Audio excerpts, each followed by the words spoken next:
बिस्मिल्लाहिर्रहमानिर्रहीम। अस्सलाम वालेकुम। मैं हूं मोहम्मद ज़मीर और मेरे साथ मौजूद हैं एडवोकेट अब्दुल गफ़ार साहब। उनसे हम जानने की कोशिश करेंगे कि मरीम नवाज़ के ख़िलाफ़ जो नैब ने अपील दायर की है इस्लामाबाद हाई कोर्ट में कि मरीम नवाज़ की ज़मानत मनसूख की जाए, तो अब मरीम नवाज़ का मुस्तकबिल वो क्या देख रहे हैं। क्या मरीम नवाज़ आने वाले दिनों में जेल चली जाएंगी? क्या शरीफ ख़ानदान की परेशानियों में इजाफ़ा होगा या फिर शरीफ ख़ानदान को इस बार इस्लामाबाद हाई कोर्ट से रिलीफ मिल जाएगा, जो कि मरीम नवाज़ कॉन्फिडेंट भी नज़र आ रही हैं। तो इस सारे सूरत हाल पर आज की वीडियो में बात करेंगे। तो सबसे पहले तो गफ़ार साहब, आपका बहुत बहुत शुक्रिया वक्त देने का। ये बताइएगा हमारे व्यूअर्स को कि आप क्या देख रहे हैं जो मरीम नवाज़ के ख़िलाफ़ नैब ने अपील दायर की है। क्या मरीम नवाज़ आने वाले दिनों में आपको जेल जाती हुई नज़र आ रही हैं या फिर शरीफ ख़ानदान को इस मामले में कोई रिलीफ मिलेगा? जी वालेकुम सलाम ज़मीर साहब, अल्लाह का बहुत करम है, आपकी दुआएं हैं। आपका जो सवाल है वो बड़ा रेलेवेंट है और वो मरीम नवाज़ की जो आज की दरख्वास्त ज़मानत थी, मनसूखी ज़मानत की बेसिकली ये दरख्वास्त थी और ये नैब ने फ़ाइल की थी और उस पर आज समाअत हुई है। ये दो रुकनी बेंच था, जस्टिस आमिर फ़ारूक साहब और जस्टिस मोहसिन अख्तर कियानी साहब पर मुश्तमिल ये बेंच था और ये दरख्वास्त नैब ने दायर की थी। मैं ये समझता हूँ कि ये दरख्वास्त बहुत पहले दायर कर लेनी चाहिए थी नैब को।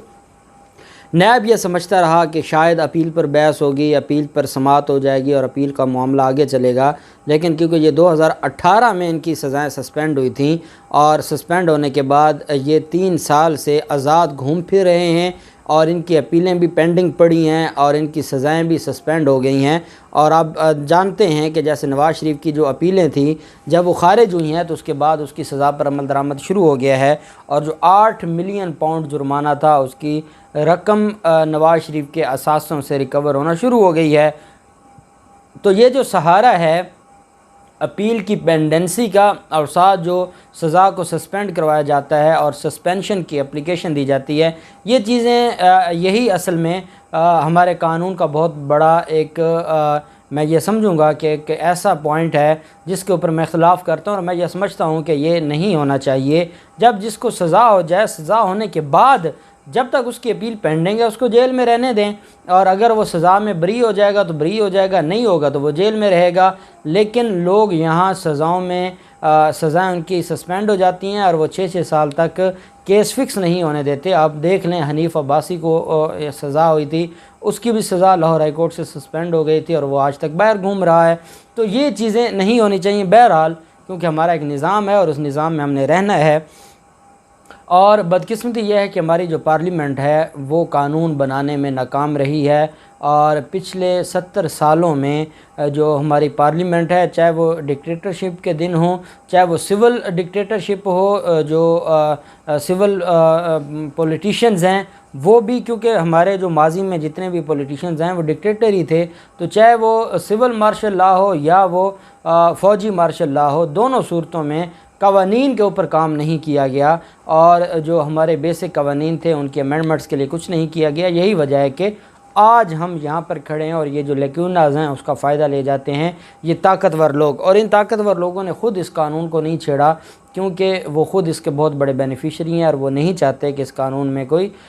इसमें हेर फेर हो या इसमें कोई अमेंडमेंट लाई जाए। यही वजह है कि जब भी कानून में अमेंडमेंट के लिए वज़ीर-ए-आज़म इमरान खान कोशिश करते हैं तो ये उन बिलों की कापियाँ फाड़ फाड़ के एक दूसरे के मुंह पर मारते हैं और तमाशा खड़ा कर देते हैं। यही वजह है कि ये कानून जैसा था वैसा चलता आ रहा है और पुराने 100 साल, 150 साल पुराने केस जो कवानीन है और वही उन्हीं पर अमल दरामद करने में हम पाबंद हैं।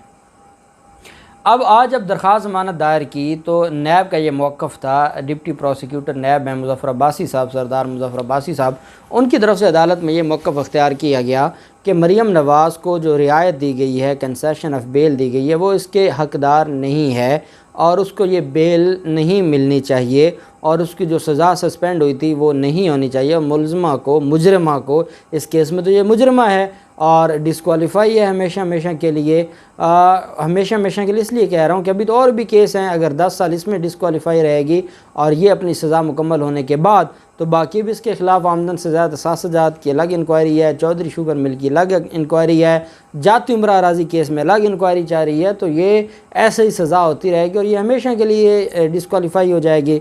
तो जब इसके मामला इस्लामाबाद हाई कोर्ट में आज डिस्कस हुआ तो इस्लामाबाद हाई कोर्ट को बताया गया कि ये इसको जो कंसेशन ऑफ बेल दी गई है उसको ये मिस यूज़ कर रही है, इसको बेल का जो इसको रियायत दी गई है वो ख़त्म होनी चाहिए, इसको जेल में होना चाहिए। ये यहाँ आती है, कमरा अदालत को सियासी थिएटर बना लेती है, यहाँ ये बैठ कर मुख्तलिफ़ अपने ख़ास तरह के जो वीलॉगर्स हैं उनको गैर रस्मी गुफ्तगू करके इंटरव्यू देती है, मुख्तलिफ़ सहाफ़ियों को, अपनी मर्ज़ी के सहाफ़ियों को ये बातचीत करती है, उनसे उनके सवालात उनके मुंह में डालती है और फिर वो सवालात करते हैं और मैडम प्रेस कॉन्फ्रेंस में धुआंधार प्रेस कॉन्फ्रेंस करके जवाब देती है। नैब प्रोसिक्यूटर ने अदालत को कहा कि जनाब मरीम नवाज़ को कैसे रिलीफ दिया गया है, कैसे मरीम नवाज़ जेल से बाहर फिर रही है, हालांकि वो तो सज़ा याफ्ता है। 13 अक्टूबर का दिन अगर हम देख लें और उसको छोड़ दें तो उससे पहले 10 पेशियाँ हुई हैं और हर पेशी पर मरीम नवाज़ की तरफ से एडजमेंट ली गई है। अपीलों में मरीम नवाज़ कभी कुछ कहती हैं, कभी कुछ कहती हैं, कभी उनका वकील नहीं आता था, कभी उनका वकील हाई कोर्ट में मसरूफ़ होता था, कभी सुप्रीम कोर्ट में मसरूफ़ होता था, कभी वो वकालत मज़ीद मरीम नवाज़ की नहीं करना चाहता, कभी नया वकालतनामा आ जाता है, कभी नए वकील को बहस तैयार करनी होती है, कभी उसने कोई दरख्वास्त देनी होती है, उसकी तैयारी करती है। तो नया प्रोसिक्यूटर का ये कहना है कि जनाब ये तो केस को वाइंड अप ही नहीं करना चाहते, ये तो केस को बहुत लंबा लेकर जाना चाहते हैं। हम ये चाहते हैं कि जब तक इनकी ज़मानत कैंसिल नहीं होगी, ये जेल नहीं जाएगी, तब तक ये अपील को डिसाइड नहीं होने देगी। फिर असल मामला ये है कि ये इसने सियासी अखाड़ा बना लिए कमरा अदालत को, कमरा अदालत के बाहर जाके ये जो प्रेस कॉन्फ्रेंस करती है वो प्रेस कॉन्फ्रेंस नहीं होती, वो गालम गलूच होती है। वो जजेस को भी गालियाँ देती है, वो नैब को भी गालियाँ देती है, नैब के निज़ाम पर भी वो इन्फ्लुएंस करना चाहती है, नैब को वो प्रेशराइज़ करना चाहती है, नैब को वो ब्लैकमेल करना चाहती है और वो बाहर खड़े होकर मीडिया के सामने तकरीर करती है। तो क्या एक मुलजिम को या एक मुजरमा को ये इख्तियार होना चाहिए कि वो अदालत पेशी पर आए और पेशी पर आने के बाद वो वहाँ पर दंगा फसाद करे और वहाँ पर खड़े होकर नारेबाजी करे या हुकूमत के ख़िलाफ़ प्रेस कॉन्फ्रेंस करे। वो सिर्फ हुकूमत के ख़िलाफ़ प्रेस कॉन्फ्रेंस नहीं करती बल्कि वो अदालतों को इन्फ्लुएंस करने की कोशिश करती है, अदालतों को मैनेज करने की कोशिश करती है और इदारों को बदनाम करने की कोशिश करती है। इस वजह से मरीम नवाज़ को कोई रिलीफ नहीं मिलना चाहिए और उसको वो जो बाहर फिर रही है, घूम फिर रही है, उसको अल्टीमेटली अब जेल जाना चाहिए। अदालत ने इस्तफसार किया कि अब क्यों आप उनकी दरख्वास्त ज़मानत खारिज करवाना चाहते हैं जबकि आपकी अपीलें